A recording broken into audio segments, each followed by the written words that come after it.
What if I told you, chosen one, that right now there are whispers echoing about you, not whispers of truth, but twisted fabrications that were meant to paint you as the villain in someone else's collapsing play? The shocking reality is this: the very ones who plotted to target you are now the ones being exposed. And people are finally seeing them for what they are: unstable, obsessive, even borderline psycho. Their lies, once crafted like a spider's web, are now tearing apart under the weight of truth. And every frantic move they make is only tightening their own noose. Type 777-inch. The comments, if you feel the power of this revelation. Because this isn't just about their schemes, it's about heaven's spotlight shining on what was meant to stay hidden. To everyone who has supported this message, whether through likes, shares, or even a super thanks, know that your encouragement fuels a movement of truth that cannot be silenced. Stay with me, because as we unfold this together, you'll discover exactly what they've been hiding, why their mask is cracking in public, and how God's chosen ones like you remain the immovable constant in a world trembling with deception. The next words may shake you, because what I'm about to reveal cuts deeper than their lies ever could. God's chosen ones. People are seeing them as psycho targeting you. What are they hiding?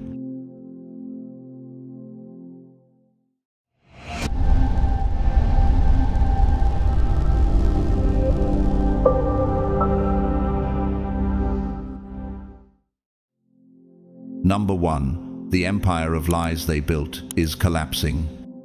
Not with a whisper, but with a thunderous crash that echoes across every corner of their existence. They are suffocating under the weight of their own counterfeit reality, a structure they engineered brick by brick, only to discover that deception is the weakest foundation of all. Psalm 7:15 declares, "Whoever digs a hole and scoops it out falls into the pit they have made."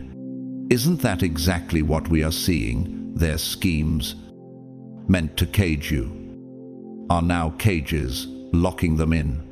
What was designed as your downfall has become their own execution ground. The tragedy of their unraveling mirrors the fate of Pharaoh in Exodus, who thought his armies could hold Israel in chains. Yet the Red Sea swallowed his pride whole. Every lie they spun, every false narrative they whispered into the ears of the gullible, has now knotted into a net too tight for them to escape. The more they scramble to maintain control, the more obvious it becomes that the story no longer belongs to them. What they intended as armor has turned into shackles. But pause here. Can you feel how unsettling their collapse appears to those watching? What once seemed seamless is now full of cracks, contradictions, and erratic spasms of fear. As Proverbs 26:27 reminds us, whoever rolls a stone will have it roll back on them. These cracks are not accidents. They are the divine mathematics of justice, cause and effect, written into the very physics of morality. When resonance breaks, the vibration shatters the glass that tried to contain it. Think of how nature exposes hypocrisy.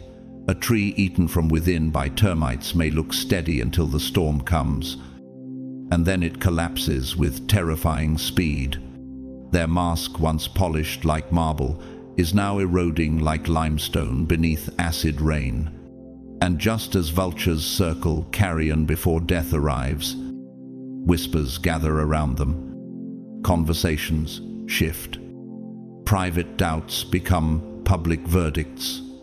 Isn't this the spiritual law unfolding in plain sight?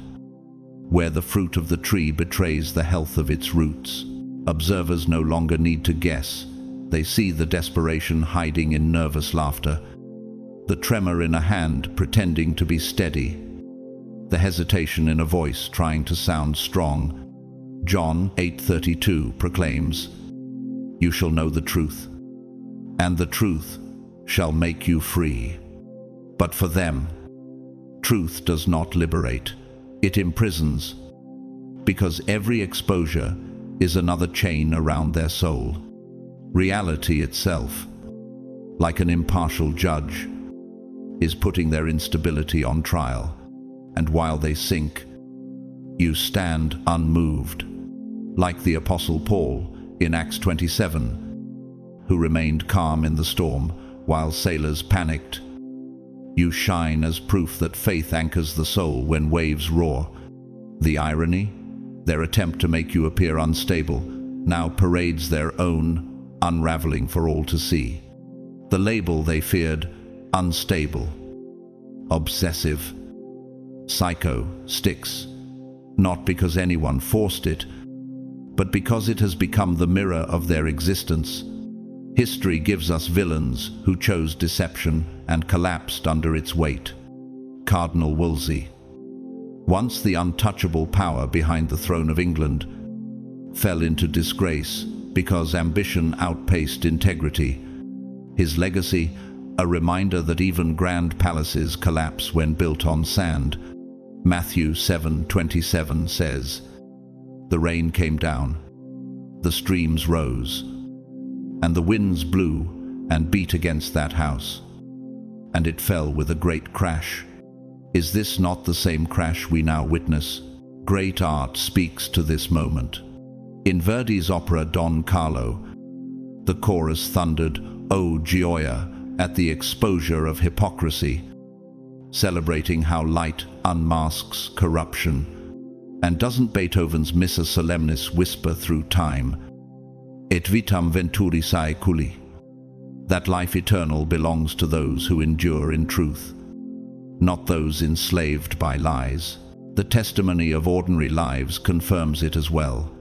Helena, a schoolteacher from Lisbon, once said after exposing a corrupt official in her town, "Truth may cost your peace for a moment, but lies will cost you your soul forever." Her words still echo as proof that everyday courage unmasks extraordinary deception.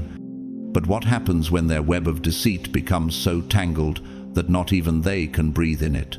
That's where we are now. Their invented reality is not a fortress, it's a prison collapsing inward like a dying star, crushed under its own gravity. Galatians 6-7 warns, "Do not be deceived, God cannot be mocked.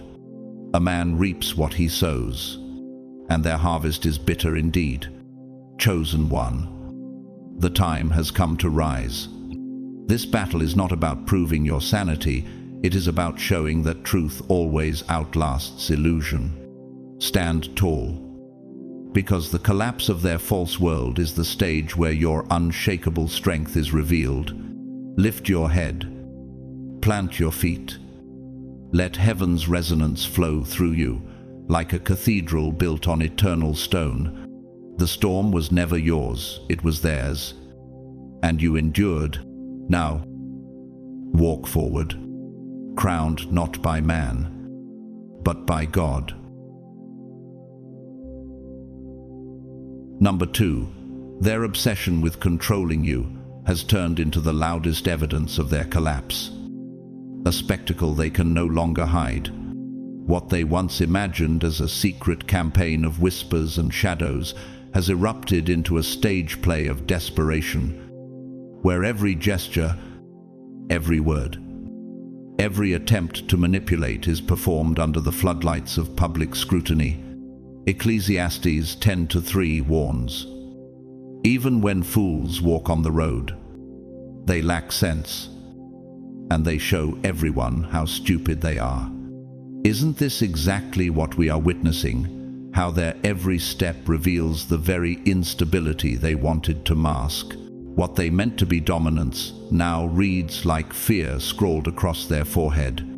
Colleagues, neighbors, even strangers at the edge of the crowd can sense it instinctively. Like a forest fire that begins with one hidden ember but soon paints the sky crimson. Their subtle moves to control you have ignited into a blazing alarm for all to see. And as Proverbs 26 to 24, the 26th of December lares, enemies disguise themselves with their lips, but in their hearts they harbor deceit, yet their wickedness will be exposed in the assembly. The assembly here is not a courtroom, it is life itself, and life is exposing them. But here is the irony that tears through their schemes. Every word designed to silence you becomes another nail in the coffin of their credibility. Every action meant to intimidate turns into a magnifying glass on their desperation. What happens when a spider, so eager to trap its prey, becomes entangled in its own web? Isn't that what is happening before our eyes, the predator becoming its own prisoner? History echoes this truth. Take the example of Charles Ponzi, the schemer whose financial empire of deceit dazzled thousands but eventually collapsed under the weight of its own fraud. His legacy was not wealth, but disgrazie, a global synonym for instability. Doesn't their behavior mirror this? The more they push their lies, the clearer the collapse becomes, until their obsession writes their downfall, like Ponzi's name, etched forever into history's cautionary tales. Patterns emerge, undeniable and sharp, like cracks racing through glass before it shatters, the tremble in their voice, the over-explained excuse, the contradictions in stories. These are not random accidents, but the rhythm of a mind unraveling. Es Isaiah 29, 15. Woe to those who go to great depths to hide their plans from the Lord, who do their work in darkness and think, who sees us? Who will know? Yet the answer is clear. Everyone sees. The natural world preaches this lesson. Watch a chameleon forced to change colors.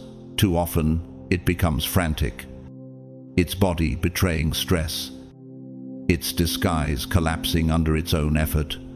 Or the octopus that squirts ink to confuse predators, only to cloud its own vision and swim into danger.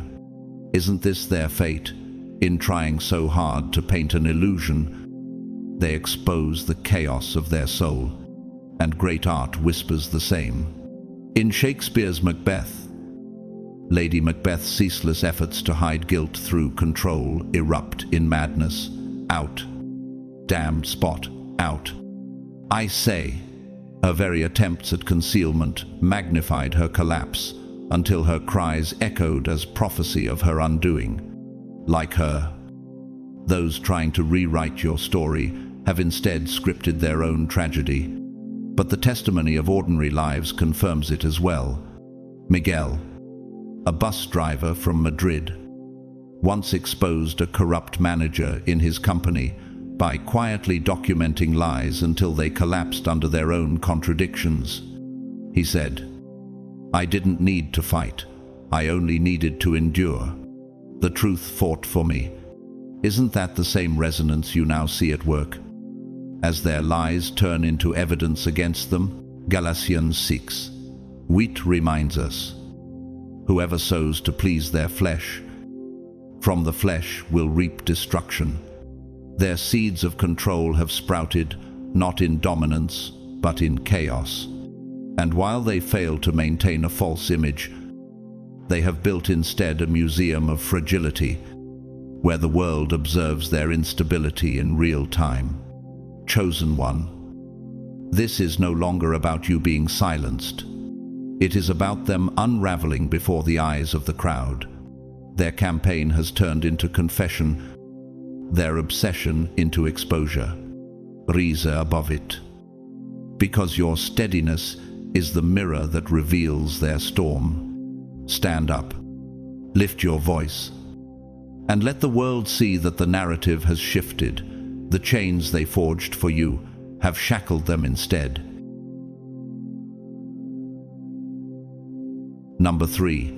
Their lies are no longer weapons. They have transformed into mirrors that strip away their disguises and expose their true selves. Every fabricated story, every whispered accusation, Every twist of reality they thought would corner you is now ricocheting back with merciless precision. Job 15:35 declares, "They conceive trouble and give birth to evil, their womb fashions deceit." Isn't that what we are seeing, how their womb of lies now births their own judgment? The very things they crafted to harm you have become evidence used against them.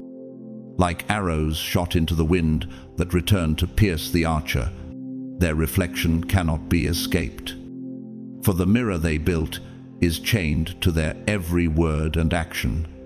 What they imagined would create fear or doubt has instead become an architecture of collapse. Think of it as a cathedral built without symmetry. Arches that should soar now buckle. Columns that should bear weight now tremble. And the dome of their false narrative begins to crack under its own misaligned geometry. Psalm 52:2 warns, "Your tongue plots destruction, it is like a sharpened razor. You who practice deceit, but when the razor turns inward, every stroke cuts them deeper." Their structure, meant to impress, has become a ruinous monument to failure. What on the surface seemed imposing now trembles like scaffolding in the wind, ready to collapse in full view of the crowd. The louder they claim strength, the faster their foundation disintegrates. The strain of sustaining illusions is like holding a note beyond the capacity of human lungs. Eventually, breath fails. Their obsession becomes visible in trembling hands. Their insecurities echo in frantic over-explanations. And their need for control broadcasts like feedback on an untuned microphone. And when observers witness the cracks, do they not start to wonder who is truly unstable here? Their performance betrays their exhaustion. The mask slips with every attempt to hold it tighter. Even silence, once their ally, now betrays them, because absence of truth leaves only the sound of chaos humming through every interaction. Nature preaches the same parable. A snake that sheds too many skins in too little time exposes its fragility to predators. A river forced into unnatural channels eventually breaks its banks with catastrophic force. Lies are like that unnatural channels, unsustainable shedding, and the eruption is inevitable. Proverbs 12:19 reminds us, "Truthful lips endure forever." But a lying tongue lasts only a moment. Their moment is ending, and the permanence of truth is breaking through. Just as the sun inevitably burns away fog, so truth burns away the mist of deceit until only clarity remains. The natural order itself testifies, imbalance never lasts. But truth sustains like roots that outlive the storm. History and scripture both testify. King Saul, who hunted David with paranoia, only revealed his own unraveling. The harder he pressed, the clearer it became that the problem was not David's innocence, but Saul's torment. Isn't their story the same? In trying to brand you as unstable, they have painted themselves as the tormented one, consumed by envy and fear. Saul's spear never silenced David's song, but it pierced Saul's legacy, and so too. Their attacks today are not writing your downfall, they are scripting their own demise. A tragedy that echoes across generations. Voices from ordinary lives echo this lesson. Rosa, a quiet seamstress from Buenos Aires, once exposed a workplace bully, not with loud accusations but by simply existing steadily until the bully's lies contradicted themselves. She later said, "I never had to fight his words. His words fought each other until no one could believe him." Her story proves what is unfolding now. Lies become their own prosecution. The steady presence of truth acts like gravity. pulling down every inflated deception until it bursts.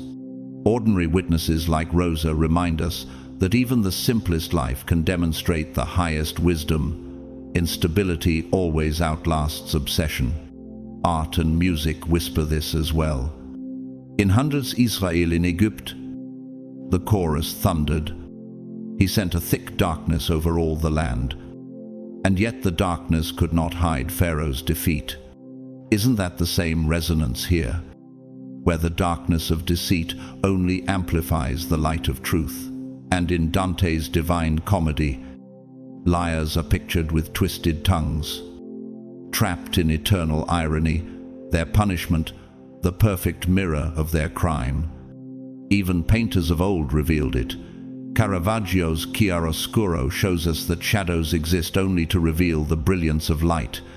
Their art of deception has become the canvas of their condemnation, and the gallery of the world cannot stop staring. The science of psychology even affirms it. Cognitive dissonance is the fracture between belief and reality, and the stress of holding that fracture manifests in visible ways: erratic gestures, compulsive justifications, hostile defensiveness, like a wave oscillating out of phase. Their false story interferes with itself until the resonance collapses. Luke Kahdeksan, Seitsemantoista promises, for there is nothing hidden that will not be disclosed, and nothing concealed that will not be known or brought out into the open. Every attempt to hide has become disclosure. Every cover-up, an unveiling. Even physics tells the same tale. Unstable frequencies cannot sustain harmony, they cancel themselves out in noise. And this unveiling is automatic. They don't even realize they are building the evidence themselves. Like brushstrokes in a tragic self-portrait, every lie, every contradiction, every manipulative conversation adds color to an image the world can no longer unsee. Even casual onlookers connect the dots. Isn't this why the illusion no longer frightens anyone, but instead provokes pity, or worse, ridicule? They are painting their own downfall with every move, and no eraser can wipe away the layers once dry. The longer they fight, the more vivid the painting becomes, until their lies stand not as weapons, but as monuments of their collapse. Chosen one, do not fear this theater of collapse, for their campaign has become their confession, their lies, their sentence, and their instability, their testimony. Isaías 50:4, declares, no weapon forged against you will prevail, and you will refute every tongue that accuses you. That prophecy is alive right now. Rise above their noise. Stand firm as the cathedral built on eternal stone, and let the world witness that, while their reflection fractures, yours remains unshaken. And in the end, your resilience will be the melody, remembered, while their chaos fades into silence, a forgotten echo of their obsession. Number 4. You are the magnet that tears away their disguises and forces their weaknesses into the open. Your presence doesn't reflect what they try to accuse you of. It reflects the fractures they carry inside. As John 3:20 declares, everyone who does evil hates the light, and will not come into the light for fear that their deeds will be exposed. Isn't that precisely what is unfolding? Their fear of exposure, magnified by the very light you carry, and the more they run from that light, the clearer their shadows appear. They wanted silence, yet every attempt to bury the truth shouts louder than their denials. Even their body language, their tone, their hurried explanations betray them like Judas's kiss. It is not love, but the signal of betrayal. Every attempt to target, intimidate, or manipulate you doesn't just fall short, it detonates in their hands. What they thought would show their strength only unveils their fragility. Psalm 36:12 warns, "See how the evildoers lie fallen, thrown down, not able to rise. Their anger, their overreactions, their desperate plays for control now stand as undeniable evidence that the instability they wanted to project on you is their own. Can the crowd not see how every outburst confirms their weakness? Their effort to hold the reins of perception instead throws them from the horse of credibility. Each scheme turns into a public trial, where they testify against themselves without realizing it. Watch how their facade crumbles. Sleep. Each inconsistency, each overcompensated performance shines a spotlight brighter than they ever intended. People start asking, why is their attention so obsessive? Their attacks so petty? Their need for control so transparent? Isn't the answer obvious that their weakness has become too loud to disguise? The murmurs of doubt spread, and those who once followed their lead begin to distance themselves. What they tried to hide behind charm or authority now looks like desperation dressed in royal robes. And as the whispers rise, their throne of lies starts to look more like a stage for their collapse. History itself testifies. Emperor Nero once imagined his schemes and brutality would preserve his dominance.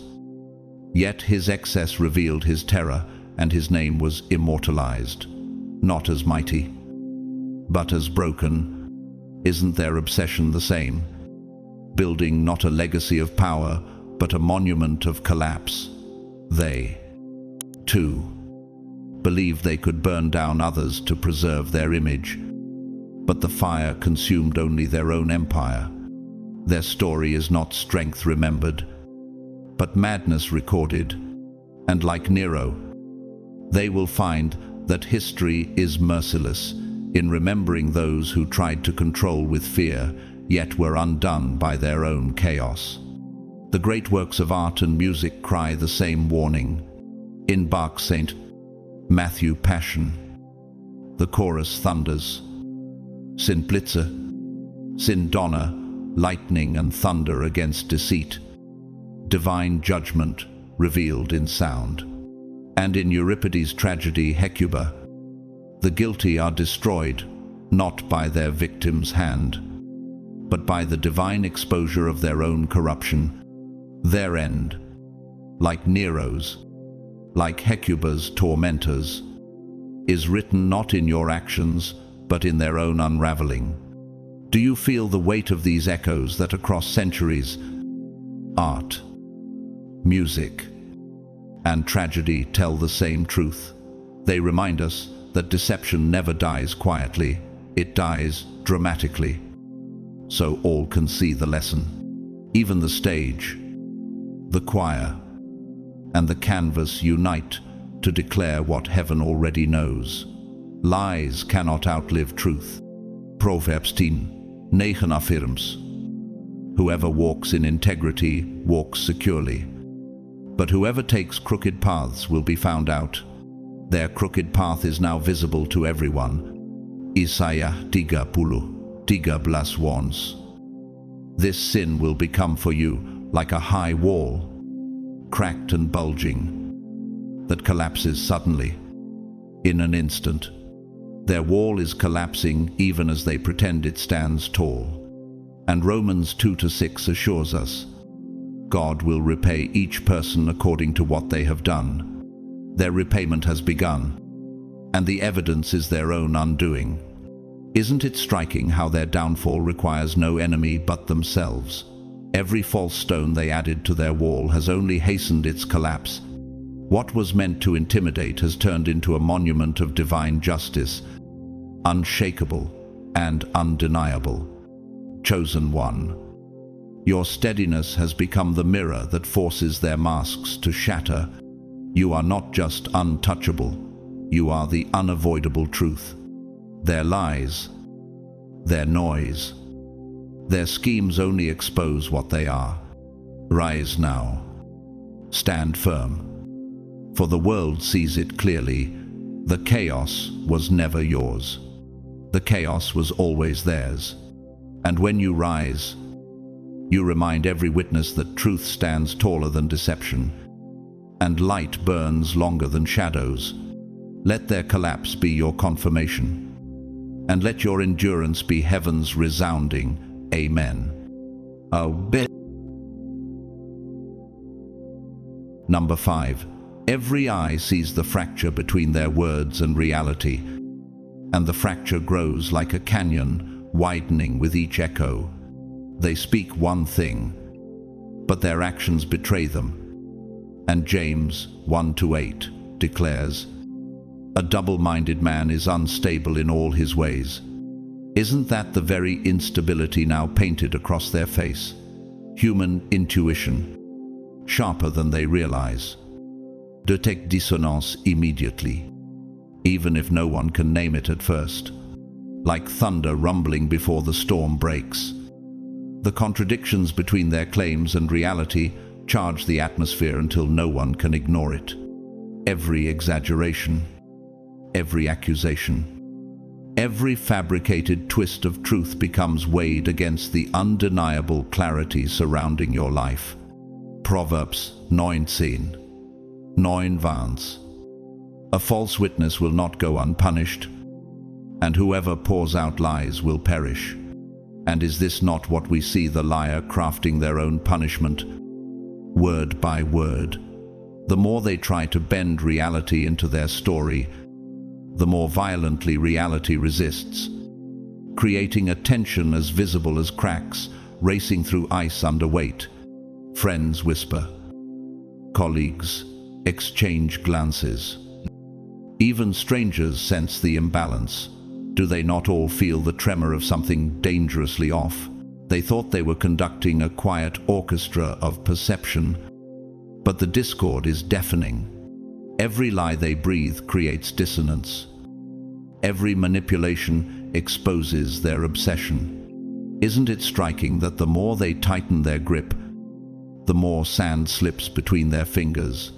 Their credibility is not fraying, it is unraveling thread by thread, until the robe of authority they once wore is nothing but rags of instability. Ecclesiastes 7:20 reminds us, "There is not a righteous man on earth who does what is right and never sins." Yet here, their sins scream louder than their pretense of righteousness, and the scream cannot be silenced. Nature itself gives us metaphors for this unraveling. A fruit polished to shine on the outside, but rotting within eventually collapses in the hand that holds it. A volcano that hides its fire under layers of stone cannot suppress the eruption when the pressure becomes unbearable. And just as a moth that dances too close to the flame becomes its own ash, their obsession with control scorches only themselves. Isn't that what their every act reveals, a hunger that devours the one who hungers most? History adds its witnesses. Marie Antoinette, desperate to preserve her image of royal grandeur while her people starved, spoke words that only exposed her blindness. Her phrases, detached from reality, became monuments of arrogance and sealed her fate beneath the guillotine. Isn't their collapse the same, a performance so detached from reality that it turns into their own indictment? Their words were meant to guide perception, but instead they built gallows for their own reputation. Luke 12:2 assures us, "There is nothing concealed that will not be disclosed, or hidden that will not be made known." And Psalm 7:16 confirms, "The trouble they cause recoils on them. Their violence comes down on their own heads." Their disconnect is not subtle. It is the open stage of divine retribution. Every frantic effort to patch their narrative makes the holes larger. Every attempt at control makes the chaos louder. Observers no longer need analysis. Reality itself is the witness. Chosen one. You do not need to argue against their lies. Truth is the strongest advocate. and reality is the loudest courtroom. Their disconnect is widening into collapse, and all who watch can see who is breaking. Isaiah 54:17 proclaims, "No weapon forged against you will prevail. Stand tall. Rise boldly, for the world has already rendered its verdict. Their words no longer hold power, because truth has already thundered louder than their deception. Rise now, and let your presence testify that the light was always stronger than the lie." Number 6. Their obsession with you has transformed into the iron bars of their own prison. Every attempt to control, intimidate, or infiltrate your life turns against them. Not once, not twice, but relentlessly, like gravity dragging a collapsing star into a black hole of its own making. Proverbs 5:22 declares, "The evil deeds of the wicked ensnare them, the cords of their sins hold them fast." Isn't that exactly what we see, the very cords they spun to bind you now, not tighter around their own necks, and the harder they pull, the tighter the noose grows. People around them can see it clearly. What began as strategy has devolved into suffocation. Their ambition has mutated into chains, and those chains rattle loudly for all to hear. In their mind, they imagine themselves predators stalking prey. But what predator is caged by its own net? Each lie they tell, each scheme they weave, each whisper they spread becomes not a step toward victory, but another steel bar sealing their confinement. They thought they were architects of power, but instead they are engineers of their own dungeon. As Psalm 7:15 warns, "Whoever digs a hole and scoops it out falls into the pit they have made." And is this not their reality now? Falling into the very snare meant for you. The irony is merciless. The hunter looks like prey, the builder looks like a prisoner, and the judge looks like the condemned. Their reputation is not expanding with influence, it is shrinking under shame. Watch closely. Their obsession consumes every ounce of energy, leaving no space for clarity, no breath for reflection, no moment of rest. Isn't it clear that when someone paces endlessly, inserts themselves into stories where they don't belong, repeats their accusations with nervous intensity, they are already showing the symptoms of captivity? John 8:34 says, "Everyone who sins is a slave to sin. And what is obsession but a slavery of the mind? A sentence of the soul. Even their eyes betray them, darting. Restless, frantic like prisoners searching for an exit in a room with no doors. Their words, intended to dominate, sound more like confessions of their own weakness. Their silence, meant to intimidate, only deepens suspicion." Psychology describes this as compulsion, a closed-loop system where thought feeds fear and fear feeds thought until reason disappears. Their lives become like a broken record, repeating one note, one name, you. Do you see how terrifying it is for them that the harder they struggle to escape the cage, the more the bars close in? Isn't this what the world is beginning to whisper, that the so-called hunter has become the hunted by their own mind? They are not feared, they are pitied. They are not respected, they are watched like a tragic play where the ending is obvious long before the curtain falls. Their obsession no longer hides in whispers, it marches in full daylight. The world of ordinary people confirms this truth. Sophia, a cashier from Porto, once spoke of her jealous neighbor who monitored her every move, whispering lies around the street. "I realized," she said, "she was not controlling me, she was consumed by me." Within months, Her neighbor's behavior became so erratic that no one believed her stories. Sophia's calm revealed the prison her enemy built for herself. Doesn't this sound like the very loop we now witness? And what's more, Sophia's dignity became her shield, showing that sometimes silence is the sharpest blade against deception. The very act of standing firm revealed her neighbor's unraveling for the entire community to see, and even architecture speaks. A cathedral can stand tall for centuries if built on proportion and balance. But a single miscalculation in weight-bearing arches leads to collapse. Their soul is like that, a structure designed to impress, now cracking under unmeasured pressure. Isaiah 30, echoes. This sin will become for you like a high wall, cracked and bulging, that collapses suddenly, in an instant. Their wall has no reinforcement. Its fall is inevitable. And like a ruined tower, once called magnificent, people do not remember its height, only its fall. Their prison is not only internal, it has become architectural, visible, and undeniable. Every act of intimidation, every attempt to twist perception, every desperate word becomes another stone in the prison they are building around themselves. And the irony is savage. While they scramble to prove control, they surrender control over their own lives. They think they are directing a play, but the audience already sees the strings tangling around the puppet master. Isn't that the cruelest revelation of all, that the world no longer sees a mastermind, only a prisoner of obsession? And the more they perform, the more the crowd shifts from spectators to judges, silently recording every slip. Their performance is not captivating, it is incriminating. Chosen one, you are not inside their cage, you are outside.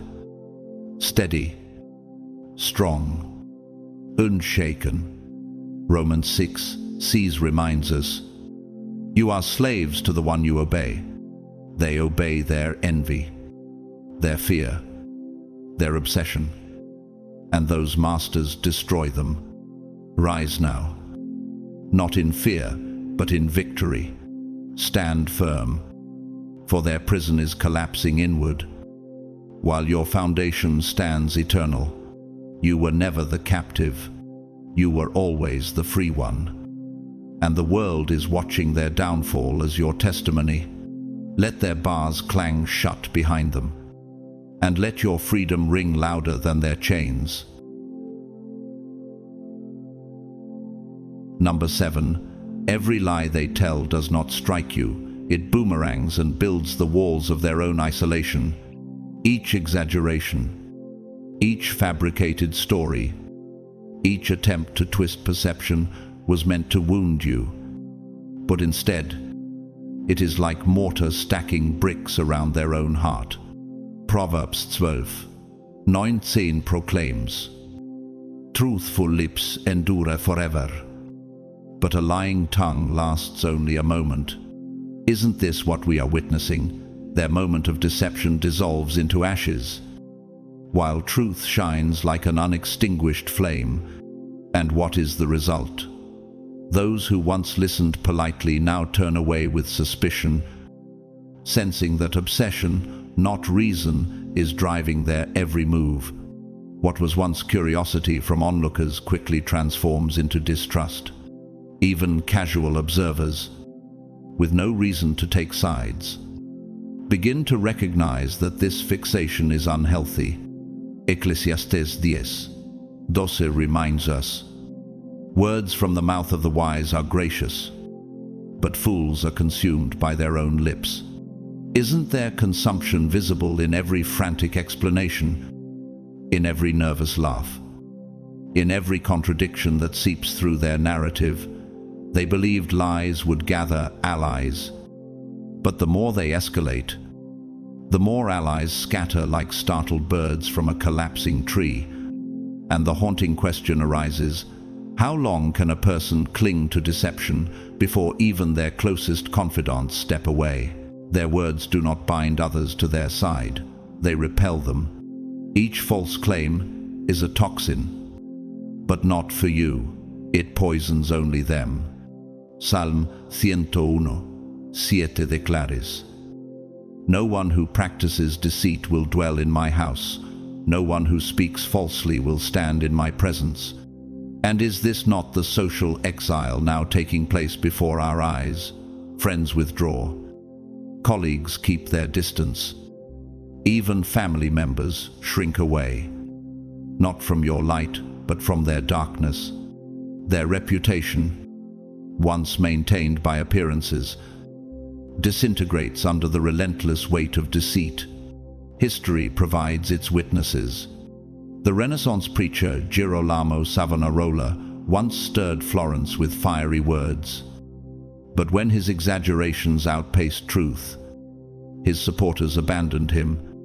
His voice, once powerful, became the echo of his own isolation.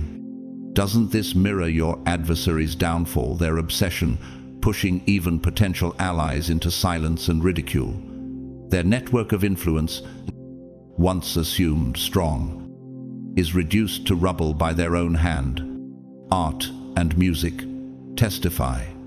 In Mendelssohn's Elia, the chorus thundered against the false prophets of Baal, the Lord.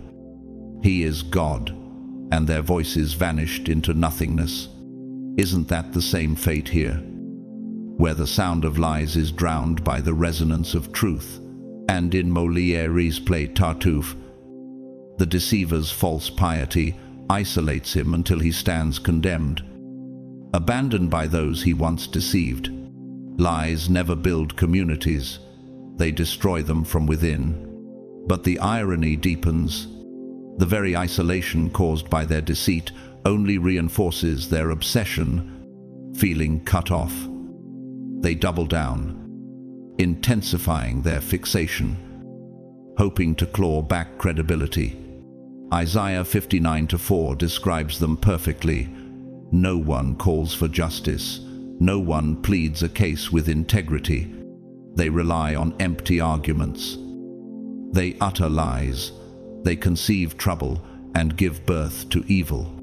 Their arguments are empty echoes, their schemes stillborn, and the more they struggle, the more obvious it becomes that credibility has fled.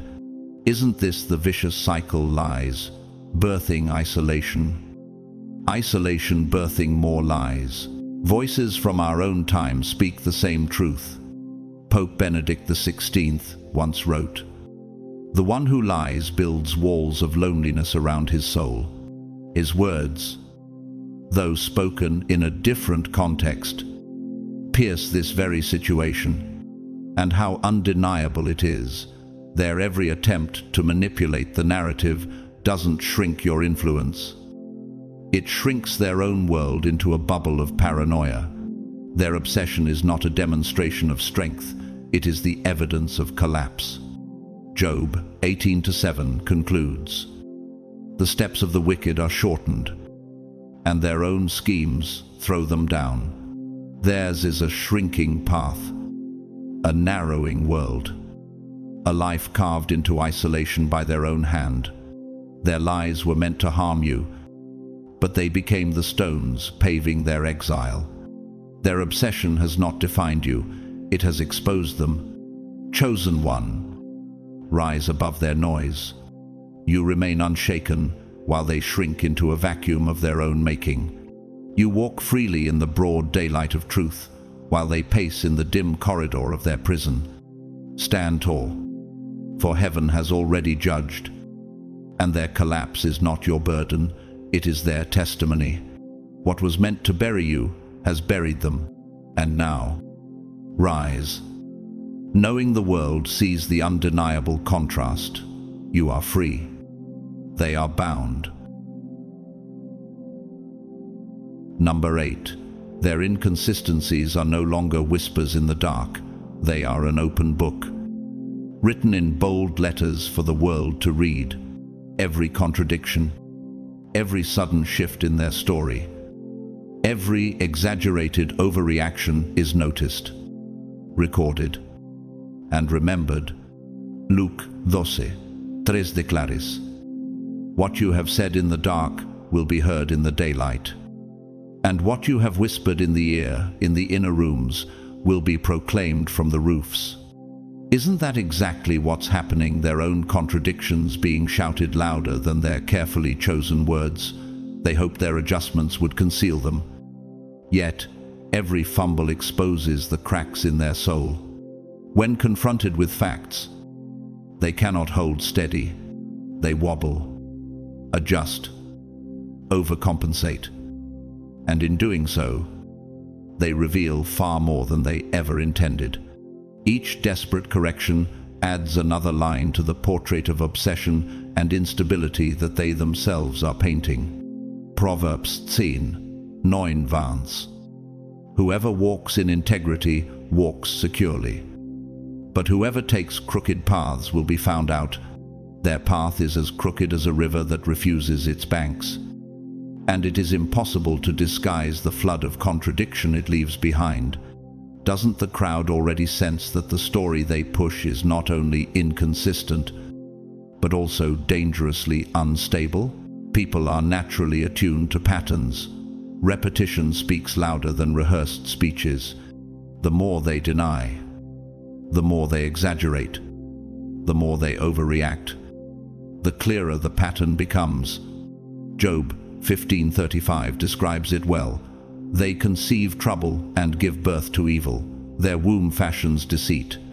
Their womb of lies cannot deliver truth. It only births contradiction after contradiction. And who can miss the rhythm? Denial, escalation, defensiveness, collapse. It repeats like seasons in a land cursed by famine. Do you see how what was meant to confuse others now creates perfect clarity? Nature echoes this same truth. A chameleon that changes color too often only betrays its panic. A spider that spins webs upon webs eventually tangles itself until it cannot move. And like a tree forced to twist unnaturally toward a false source of light, their growth reveals distortion, not strength. Isn't their life now a living parable of these patterns, visible even to the casual passerby? History brings its testimony. Richard Nixon, once one of the most powerful men on earth, thought his denials could bury the truth of Watergate. Yet every shifting explanation only built the case against him until resignation was inevitable. His downfall was not caused by enemies, but by the contradictions in his own words and actions. Isn't this the same law of exposure, that deception multiplies its own witnesses until the verdict is undeniable? The more they attempt to maintain control, the more their unraveling becomes visible. What they hoped would secure influence instead becomes evidence of instability. Isaiah 28:17 proclaims, "I will make justice the measuring line, and righteousness the plumb line. Hail will sweep away your refuge, the lie, and water will overflow your hiding place." Their refuge of deception cannot endure. Truth is measuring their every word. Isn't the audience already piecing together the story? Not through your testimony, but through the contradictions of the deceiver themselves. The simplest observers begin to recognize the pattern: sudden shifts in tone, over-explained excuses, stories that contradict yesterday's version. These details do not need your voice to interpret. They are their own interpretation. Psalm 5:9 reminds us, "Not a word from their mouth can be trusted. Their heart is filled with malice." And this reality, now self-evident, is why the label of instability is not an insult, but a logical conclusion. Chosen one, rise above their collapse. You do not need to argue. Their contradictions scream louder than your silence ever could. They are trapped in the cycle of their own exposure, and the world sees it. Stand firm, for truth requires no defense. Your steadiness is enough. Let them stumble under the weight of their own lies, while you walk free under the strength of God's word. Their story is crumbling, and yours is being established. Rise now, for their inconsistencies are their confession, and your endurance is heaven's vindication. Number 9. You are the immovable constant in the storm of their chaos. A fixed point they cannot shift, no matter how violently they rage. Their schemes, manipulations, and intimidations crash like waves against a cliff that refuses to move. Psalm 62. Seis declares, "Truly he is my rock and my salvation, he is my fortress. I will not be shaken." Isn't that exactly the testimony your life now displays, that while they thrash in disorder, you remain the fortress that stands tall? Every plot they devise collapses, not because you fight back, but because stability cannot be conquered by instability. And the more their fury breaks against your calm, the more people realize that their weapons are nothing but noise against stone. Their chaos, instead of drowning you, becomes the tide that exposes the shoreline of their own weakness. This consistency isn't just frustrating for them, it terrifies them. They feed on control, bending people and circumstances as clay in their hands. But your immunity to their tactics exposes their powerlessness in the most brutal way. Isaiah promises, "Fear not, for I am with you. Be not dismayed, for I am your God. I will strengthen you and help you. I will uphold you with my righteous right hand." Doesn't this reveal why their attacks bounce back? They are discovering that no matter how much energy they spend, their hands cannot mold what heaven himself has made firm. What terrifies them most is not your words, but your refusal to move. It is your stillness that becomes thunder in their ears. They crave chaos because chaos feeds control. Yet you deny them that banquet by offering only peace. People around you see the contrast.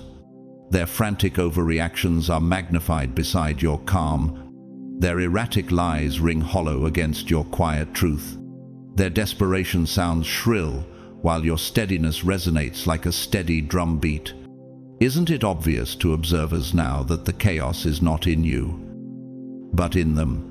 Proverbs 14:30 affirms, "A heart at peace gives life to the body, but envy rots the bones." Their envy is corroding them from within, while your peace nourishes everything around you. Even their smallest slip is magnified when placed beside your steadiness, because your calm presence becomes the lens through which their instability is magnified for all to see. And in that magnification, no one needs convincing, the truth reveals itself. Psychology has a name for this dynamic: projection. They attempt to hurl their instability at you, but their very effort proves where the problem truly lies. Isn't that why people instinctively begin to distance themselves from them while drawing closer to your calm presence? Your life becomes like a tuning fork of truth. Your steady frequency exposes their distortion, and just like physics teaches us about resonance, where unstable vibrations collapse when they strike a steady note, their instability is collapsing because of your unwavering tone. Their minds, trapped in dissonance, falter when placed beside the harmony of your presence. Your steadiness is not passive, it is active, like a silent metronome measuring every chaotic outburst and revealing its lack of rhythm. Ordinary lives reflect this truth. Marco, a quiet fisherman from Sicily, once told of a jealous rival who constantly tried to provoke him with lies and taunts at the market. Marco never responded in anger. simply continued his work steadily. In the end, he said, "The people no longer saw him mocking me, they saw him mocking himself." His story reminds us that calmness itself can be the sword that cuts through lies. Isn't that exactly how your stability now reveals their downfall? And what makes this lesson unforgettable is how ordinary it is. People did not need speeches or arguments to know the truth. They saw it. They felt it. And they judged it. Likewise, those around you are now doing the same. 2 Thessalonians 3:3 reminds us, "But the Lord is faithful, and he will strengthen you and protect you from the evil one." The evidence is visible. Every failed attempt to corner you has only painted them as unstable. The more they escalate, the more transparent their insecurity becomes. Isn't the conclusion obvious to everyone watching now? You are not the problem. You never were. Their chaos belongs to them alone. Isaías 50:4-17 declares, "No weapon formed against you shall prosper. Each time they raise a weapon of words, that weapon falls, dull and broken, before it can even graze your peace. And their humiliation becomes a sermon that truth always stands longer than lies." Chosen one, you are the constant, the fortress, the unshakable pillar in a storm they themselves created. They can exhaust themselves. They can scheme. They can lie, but nothing works. You remain untouched. Unshaken, untouchable. Rise now, and let the world see that your immovable strength is not your own, but anchored in the eternal. Their downfall proves your endurance. Stand, and let their chaos collapse, while you remain as the living proof that stability always outlasts madness. And when history remembers, it will not record their noise, it will record your silence, your strength, your refusal to fall. Number 10. Their reputation fades like smoke in the wind, while your truth expands like a blazing sunrise that no cloud can hide. Every attempt they make to smear your name, twist reality, or manipulate perception ricochets back upon them. Proverbs 11:3 declares, "The integrity of the upright guides them, but the unfaithful are destroyed by their duplicity." Isn't this what the world is witnessing now, that duplicity does not strike you? It corrodes the one who wields it. Lies are heavy stones, and when they fail to land on you, the weight collapses on their own credibility, crushing what little foundation they had left. The more they push false narratives, the clearer the contrast becomes between your integrity and their chaos. What was meant to damage your image instead amplifies the truth of who you are. Isaiah 32:17 reminds us, "The fruit of that righteousness will be peace. Its effect will be quietness and confidence forever." Their noise only highlights your peace. Isn't this why observers instinctively sense the difference? Because calm cannot be faked. But desperation always reveals itself. Their actions designed to confuse or intimidate do not weaken you. They serve as public proof of their obsession. And the more frantically they labor, the more glaring the imbalance becomes. People begin to notice the pattern. They see someone over-invested, desperate, constantly overcompensating, and the natural response is to pull away. Psalm 1-6 says, "For the Lord watches over the way of the righteous, but the way of the wicked leads to destruction." Is it any surprise, then, that while you grow stronger in credibility, their support network collapses? Every contradiction is a crack in their mask. Every overreaction is another spotlight on their instability. Like moths drawn to fire, They cannot stop themselves from flying into exposure. Meanwhile, your truth spreads without effort, because truth requires no spin, no manipulation, no desperate energy to sustain it. John 8:32 declares, "Then you will know the truth, and the truth will set you free." Isn't that the ultimate contrast? Their reputation shrinks because it is built on deceit, while yours expands because it is rooted in freedom. Even subtle interactions work in your favor. A quiet word from you outweighs 1,000 frantic explanations from them. Observers don't need long speeches. They feel it. They see it. And they know where integrity lives. Each failed scheme, each frantic attempt to control perception reinforces the verdict that they are unstable and untrustworthy. And what's remarkable is that you don't have to fight to prove it. Their collapse, fueled by their own lies, does all the work. Galatians 6:7 confirm. Do not be deceived. God cannot be mocked. A man reaps what he sows. And what are they reaping now but the bitter harvest of deceit? Isn't the imbalance too obvious to ignore one standing calm, consistent, and grounded while the other writhes in desperation? The stories of ordinary people echo this truth. Elena, a school teacher from Lisbon, once endured months of slander from a colleague desperate to undercut her. She never retaliated, but continued teaching with diligence. Eventually, the lies collapsed under their own weight, and the colleague's reputation crumbled. Elena said simply, "The truth stood taller than me," and that was enough.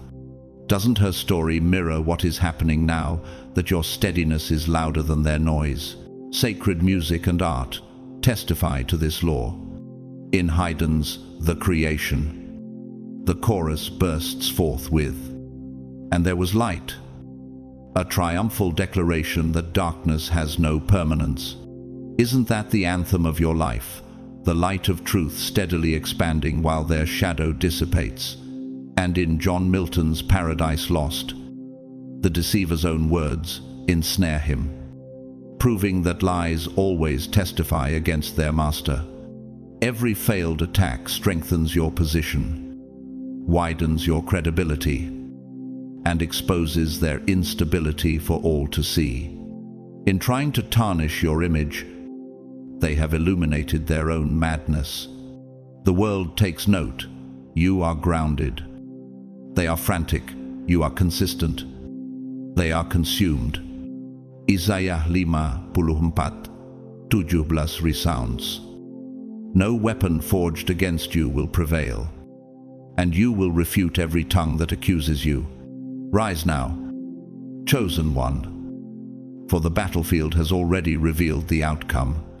Their reputation is ashes, but your truth is fire burning brighter, spreading vida, and shining with the glory of endurance.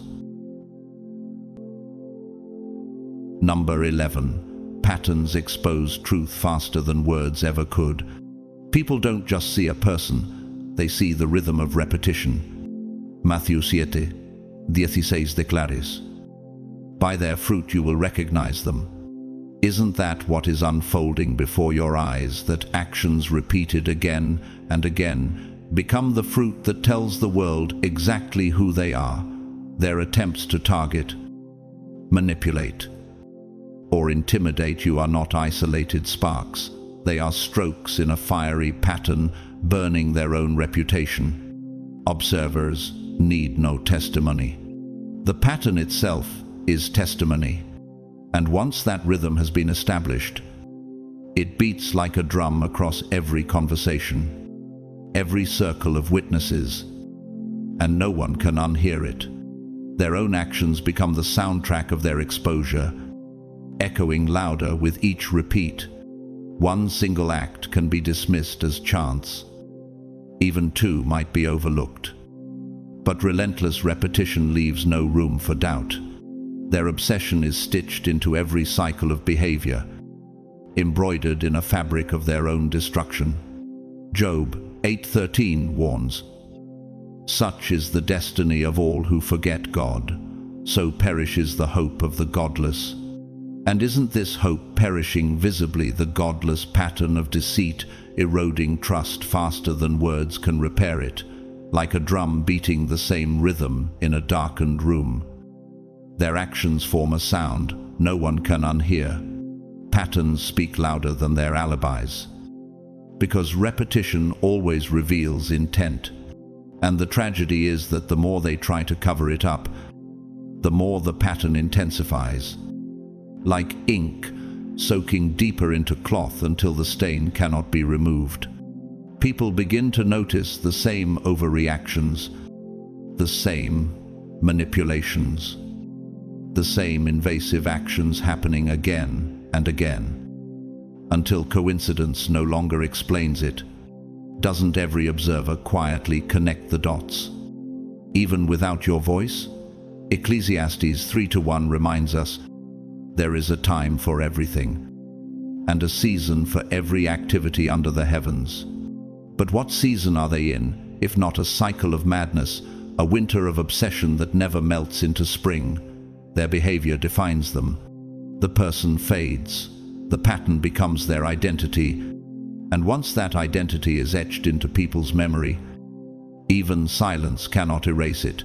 The image of instability sticks like a shadow at noon, visible to all. Nature preaches the same truth. A crow that circles the same field too many times no longer hunts. It only exposes its desperation. A river that floods season after season is no longer seen as water for life, but as destruction waiting to happen. And just like vines that wrap too tightly around the tree that hosts them, their fixation chokes them. Not you. Isn't this what people now see, the pattern strangling the very one who created it? And nature's lesson is cruel but honest. When rhythm is corrupted, survival becomes impossible. Their cycle is not renewal, it is decay. And the world recognizes the difference instantly. History offers its echoes too. The infamous French revolutionary Robespierre began by exposing enemies of the people, but his pattern of accusations grew so predictable, so relentless, that eventually no one felt safe, not even his allies. In the end, the very pattern he created consumed him. Isn't this the inevitable consequence of obsession, that it always doubles back on its maker? Proverbs 26:27 declares, "Whoever digs a pit will fall into it. If someone rolls a stone, it will roll back on them." And the stone is rolling now. Every page of history repeats this lesson. Unchecked cycles do not only destroy reputations, they destroy kingdoms, movements, and legacies. The more frantic and manipulative they become, the clearer the blueprint of their instability grows. Patterns make it easy for others to connect the dots. Isn't that the terrifying truth for them, that they no longer control how people interpret their behavior? The pattern interprets itself. Psalm 4:11 Elevi affirms, "The Lord knows all human plans. He knows that they are futile." And futile is the perfect word for their cycles. Futile because every repetition makes their weakness undeniable, like a badly tuned instrument. Their song grows more unbearable the longer it plays, until every ear rejects the sound. Their cycles have become not only evidence, but condemnation. By the time they realize what's happening, it's already too late. The pattern has exposed them, branding them as unstable, obsessive, and dangerous. You don't have to argue or defend yourself. Their repetition has become a self-published book of instability. Even if they attempt to change tactics, observers already carry a mental map of their past behaviors, and everything new is filtered through that lens. Galatians 6:7 echo. Do not be deceived. God cannot be mocked. A man reaps what he sows. What are they reaping now but the harvest of the very pattern they created, and that harvest is bitter, unavoidable, and entirely their own, making a field they planted with lies now overflowing with thorns. Chosen one, rise above their cycles. You are not defined by their obsession, you are revealed by your steadiness. Their patterns have become the prison walls that expose them, while your constancy has become the open sky that frees you. The blueprint of their downfall is already drawn, and the world is reading it. Stand tall now, for their repetition is their ruin, and your endurance is the victory heaven has written over your life. And when the story is finally told, it will not be their chaos, but your resilience that becomes the headline, the testimony, and the legacy. Number 12. Their fear of you has transformed into a public performance.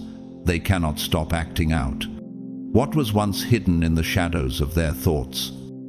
An internal panic disguised as composure now spills into every word, every gesture, every interaction. Isaiah 57:21 proclaims, "There is no peace, says my God, for the wicked." Isn't that exactly what is unraveling the absence of peace erupting in every move they make? They thought they could carry fear quietly in their chest. But fear is a poor prisoner. It escapes through trembling voices, restless hands, and contradictions too obvious to ignore. Nervous tics, sudden overreactions, awkward pauses, and tangled stories all become signals anyone can read. Observers don't need explanations. They see the mask cracking in real time. Proverbs 10:9. Whoever takes crooked paths will be found out. And isn't it clear that the crookedness of their deception is already screaming louder than your silence? They attempt to hide obsession behind casual smiles, but every forced laugh betrays the tension inside. Their fear is not just private anymore, it has become theater, and the world is the audience. Each attempt to control perception, to manipulate reality, becomes an unintentional confession. They stand on stage without realizing the script is already exposed. Luke 8:17 declares, "For there is nothing hidden that will not be disclosed, and nothing concealed that will not be known or brought out into the open." And how true it rings the more they overcompensate. The more their fear becomes a spotlight revealing their instability. Isn't the irony merciless that the harder they try to act strong, the more obvious their weakness becomes? Science offers its metaphor. Psychologists call it leakage when suppressed emotions radiate through body language, tone, or micro-expressions, despite attempts at control. Isn't this leakage exactly what people now detect? Just as physics teaches us that energy cannot be destroyed but only transferred, their internal chaos is transferring outward, resonating like static that disturbs every interaction they enter. And just as architecture crumbles when hidden cracks expand under pressure, their cracks are now visible to every bystander. Ordinary lives mirror this truth. Marta, a seamstress from Valencia, once shared how a jealous co-worker tried to smear her quietly. "At first, I thought she was composed," Marta said, "but then the nervous tapping of her fingers, the constant stumbles in her stories, the over-explaining, everyone saw it before I even spoke a word." Isn't this what is happening now? Their own body and voice betray them, while you remain untouched, silent, and steady. Their fear has become their prison and their stage simultaneously. Psalm 31:13 cries, "For I hear the whispering of many terror on every side, their panic whispers in every corner. While your calmness resounds like a sanctuary, every overreaction, every inconsistency only magnifies the gulf between your stability and their unraveling. Isn't the contrast undeniable, one grounded in quiet confidence, the other exposed in chaotic performance? The more they strive to regain dominance, the more their overcompensation betrays them. They think aggression conceals fear, but it only broadcasts it louder." Matthew 12:36 warns, "Everyone will have to give account on the day of judgment for every empty word they have spoken." And aren't their empty words already forming the account of their downfall? Observers are not fooled. The performance writes itself. And the story is one of obsession, not strength. Meanwhile, you remain calm, consistent, and unaffected, the unshaken pillar beside their collapsing facade. You don't need to confront them or defend yourself. Their fear is the defense turned against them. Psalm 27, Viens assuresus. "The Lord is my light and my salvation, whom shall I fear?" And the answer is clear: you fear nothing, while they fear everything. Chosen one, stand tall. Their unraveling has become a spectacle. Their fear of the show, their instability, the headline, "You are untouchable in this dynamic," and their chaos becomes your confirmation. Rise now, for the stage of history is testifying. Their fear is temporary, but your truth is eternal. Number 13. Their lies are no longer disguises. They are self-written proof of obsession. Every time they attempt to manipulate reality, spin a story, or create a narrative against you, they leave behind a trail of evidence louder than their words. John 8:44 declares, "When he lies, he speaks his native language, for he is a liar and the father of lies." Isn't that what is happening? The very language they speak now exposes the father of lies echoing through their actions. Each exaggeration is not a shield, but a spotlight.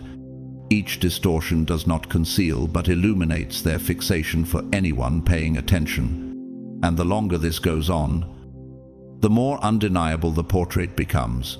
A portrait not of you, but of them unraveling before the eyes of all. What they intended as a weapon has become a confession. Lies they believed would protect their reputation now function as neon signs of instability. Proverbs 19:5 warns, "A false witness will not go unpunished, and whoever pours out lies will not go free." Can you see how every falsehood carries its punishment within itself? The lies no longer serve their purpose. They record, document, and broadcast their obsession. Observers around them begin connecting the dots, the repeated twists, inconsistencies, and overreactions reveal far more than dishonesty. They reveal a dangerous compulsion consuming their mind, and every attempt to deny it only cements the truth deeper in the minds of those who watch, because denial itself has become proof of guilt. Observers don't need insider knowledge. Isn't it true that behavior itself communicates louder than testimony? Luke 6:45 says, "For the mouth speaks what the heart is full of." And isn't their heart now overflowing with envy, paranoia, and fixation? The more elaborate the lie, the more it exposes the obsessive energy behind it. The shield they thought they forged has turned into a mirror, reflecting their fear and desperation to everyone else. Even silence cannot save them, because their patterns of exaggeration, denial, and contradiction have already carved a record in the memory of the audience.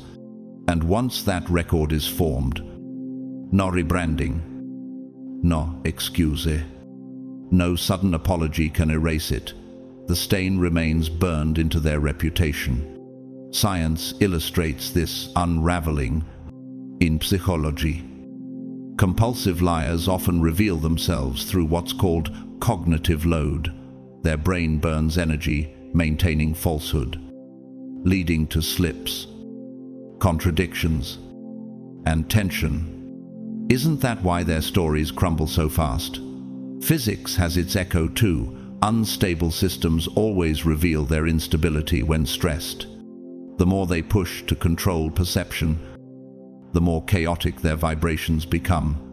And just like flawed architecture, where a single misaligned stone makes the whole cathedral vulnerable, their entire narrative collapses because of one flaw repeated too many times. Even in music theory, dissonance unresolved cannot last. It demands resolution. And their lies now clash like unresolved chords that grate on every ear that hears them. Ordinary lives testify. Daniel, a baker from Prague, once said of a jealous competitor, "She lied about me so often that eventually people stopped hearing her lies and started seeing her obsession." His words are a reminder that the more elaborate deception becomes, the more obvious the fixation behind it is. Isn't this exactly the stage your adversary stands on? Their lies, meant to conceal, have turned into proof. And Daniel's story teaches a larger truth, that you do not need to shout your innocence. Obsession always betrays itself in time. What is whispered in shadows becomes shouted in the open when the pattern is too loud to ignore. Art and music echo this same truth. In Hundreds Israel in Egypt, the chorus thundered, "The Lord shall reign forever and ever," drowning out the voice of Pharaoh's deceit. And in Dante's Purgatorio, liars are bent under the weight of their own falsehoods, unable to stand straight because their deception has reshaped them. Isn't this what people are now seeing, a bent figure, twisted by their own compulsions, unable to walk in truth? Even paintings of old masters tell the same story. Light always reveals form. And the more shadow one tries to paint over truth, the more dramatic the light becomes when it breaks through. Their own performance has become art, but it is a tragic art of collapse. Their lies no longer merely damage credibility, they expose a psychological state unraveling in public. Psalm 52:2 says, "Your tongue plots destruction, it is like a sharpened razor." You who practice deceit, their own tongue cuts deeper into their reputation with every attempt. The pattern of behavior, the intensity of focus, and the repeated targeting are no longer harmless. They scream instability. Isn't it obvious that obsession cannot stay hidden forever? It always writes its confession in bold letters, and in this case, the confession is already carved, page after page, into the minds of everyone who has watched their descent. Meanwhile, you remain calm, steady, and untouched. Isaiah isen test 3 promises. You will keep in perfect peace those whose minds are steadfast, because they trust in you. Your life becomes the contrast, the calm center around which their chaos spins. Every failed attempt, every fabricated story, every contradiction magnifies not their control, but their unraveling. Their lies, designed to suppress your truth, have instead illuminated your unshakable presence. And this contrast has become so stark that even those who once doubted can no longer deny the evidence of integrity shining through you. Chosen one, rise. Let their words collapse under their own weight. You don't need to fight to prove anything. Their obsession proves it for you. Stand as the still point while their chaos screams. The world is already reading the record of their downfall. Rise, because their lies have become your testimony, and your testimony is now heaven's victory. And when the dust of their collapse finally settles, it will be your steadiness, not their chaos, that history and heaven remember. Number 14. They are unraveling psychologically in real time, and the collapse is impossible to hide. You are not the source of their chaos, they are.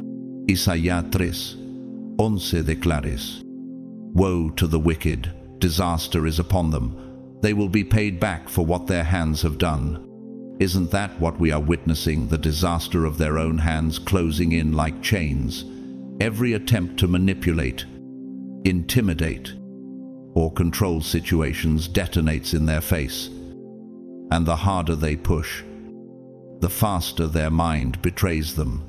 Obsession, fear, and frustration seep through their words, their tone, their movements. What was once disguised calculation has decayed into erratic performance. Lies contradict themselves. Manipulations collapse. And schemes built to control perception now serve as proof of instability. Job 18:7 warns, "The steps of the wicked are shortened, and their own schemes throw them down." And isn't that exactly what the world sees, the schemes that were supposed to elevate them, cutting short their very path? Observers don't need your voice.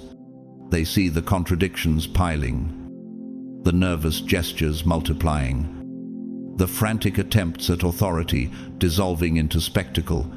Their unraveling is public, rough, and undeniable. What was once supposed cunning dissolves into desperation. People notice overreactions like thunder that doesn't match the storm, contradictions like rivers flowing backward, and frantic attempts that reveal fear more than power. Proverbs 28:1 says, "The wicked flee though no one pursues, but the righteous are as bold as a lion." Isn't this the stark contrast? They run in panic, while you stand in quiet boldness. Their every move now amplifies the perception of imbalance, while your steadiness magnifies integrity. Nature itself preaches this law. A tree diseased at the root cannot stand tall. When the winds rise, it snaps under the pressure it tried to resist.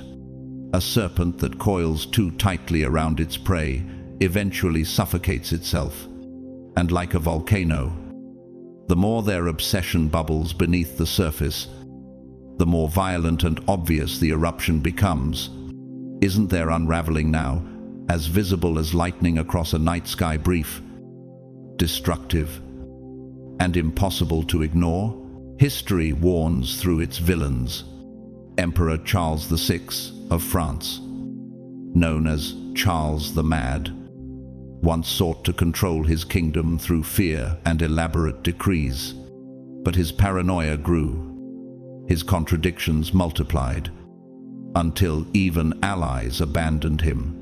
His reign collapsed, not by invasion, but by madness devouring itself. Isn't that the mirror image of what is happening now? The obsession, not destroying its target, but consuming its host. Psalm 7:15 reminds us, "Whoever digs a hole and scoops it out falls into the pit they have made." They are tumbling now into the pit dug by their own lies.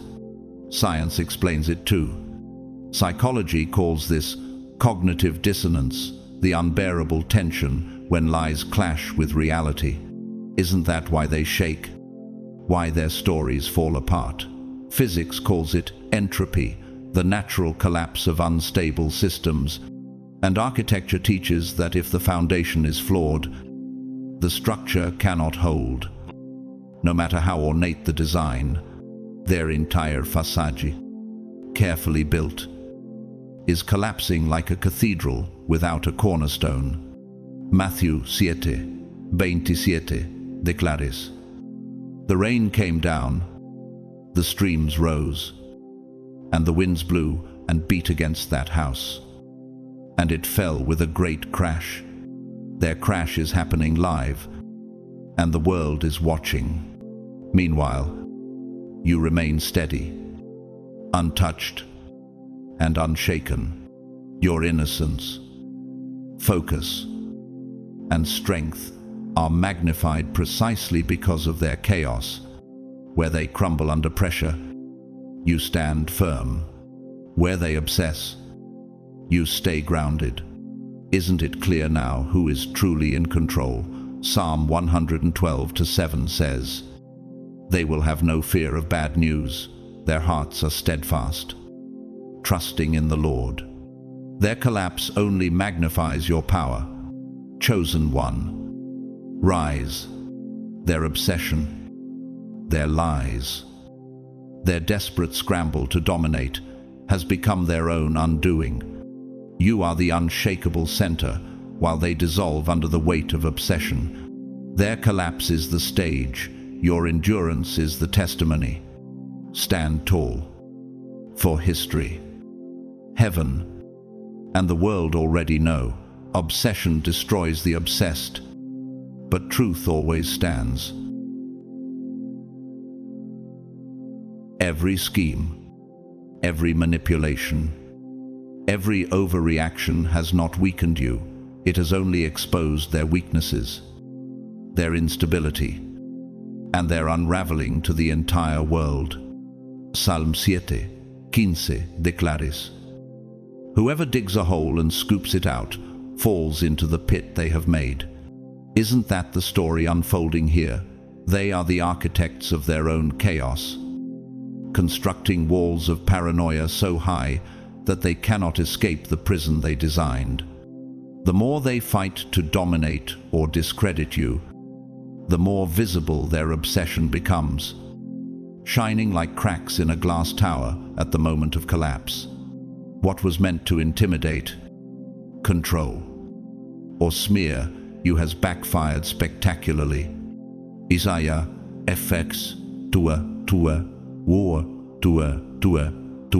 promises, "No weapon forged against you will prevail." Doesn't the evidence of that promise blaze brighter now that their weapons have boomeranged, striking only themselves? Their obsession doesn't bury you, it builds a monument to your unwavering strength, focus, and integrity. And who can deny the contrast? They writhe in desperation, but you stand in the stillness of divine steadiness. You remain the unmovable constant in the storm they created. Matthew 7:25 says, "The rain came down, the streams rose, and the winds blew and beat against that house, yet it did not fall, because it had its foundation on the rock." And isn't that you, the rock? The unshaken foundation, while their house of lies crumbles into dust. Observers notice instinctively. They see the obsession, the erratic behavior, the frantic overcompensation. They whisper to each other, "The problem isn't you, it never was."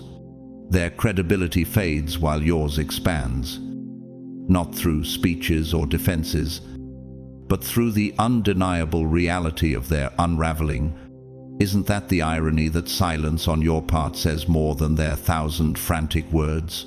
Proverbs 12:19 teaches, "Truthful lips endure forever, but a lying tongue lasts only a moment."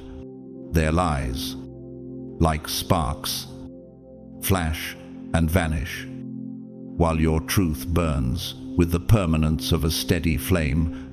Every failed attempt to destabilize you becomes evidence of their obsession, and the world sees it all in real time. This is more than exposure, it is proof of a deeper truth. John 8:32 proclaims, "Then you will know the truth, and the truth will set you free." And isn't that freedom already written in your composure?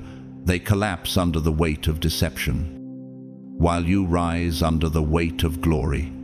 Their downfall is not your doing, it is their testimony.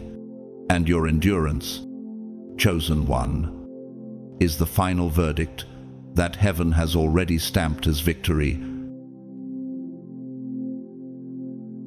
Chosen ones, the truth has spoken louder than any accusation. What was meant to smear you has exposed them. What was meant to break you has built you stronger. Their unraveling has become their confession, and your steadiness has become the undeniable testimony of God's hand upon your life. Isaiah 41:10 says, "Fear not, for I am with you. I will strengthen you and help you." And today, the evidence is clear. The one who stands with you is greater than every scheme against you. The world now sees what heaven already knew. They are collapsing under the weight of their own lies, while you remain the unshakable light in the storm.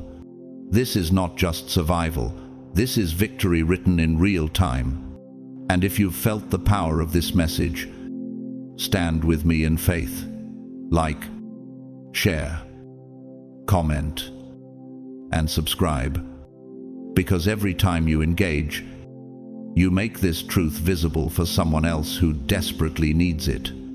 Comment 777 as a seal of divine alignment over your life, and as a declaration that no weapon formed against you shall prosper.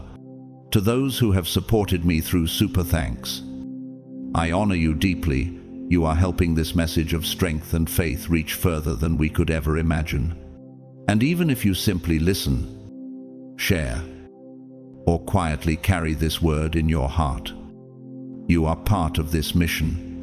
From the bottom of my heart, thank you, chosen one.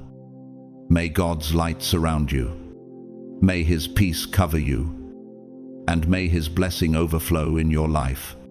You are not forgotten. You are not broken. You are chosen. And as you walk forward, remember this: the louder their chaos becomes, the brighter your calling shines. Stay strong, stay faithful, and stay blessed.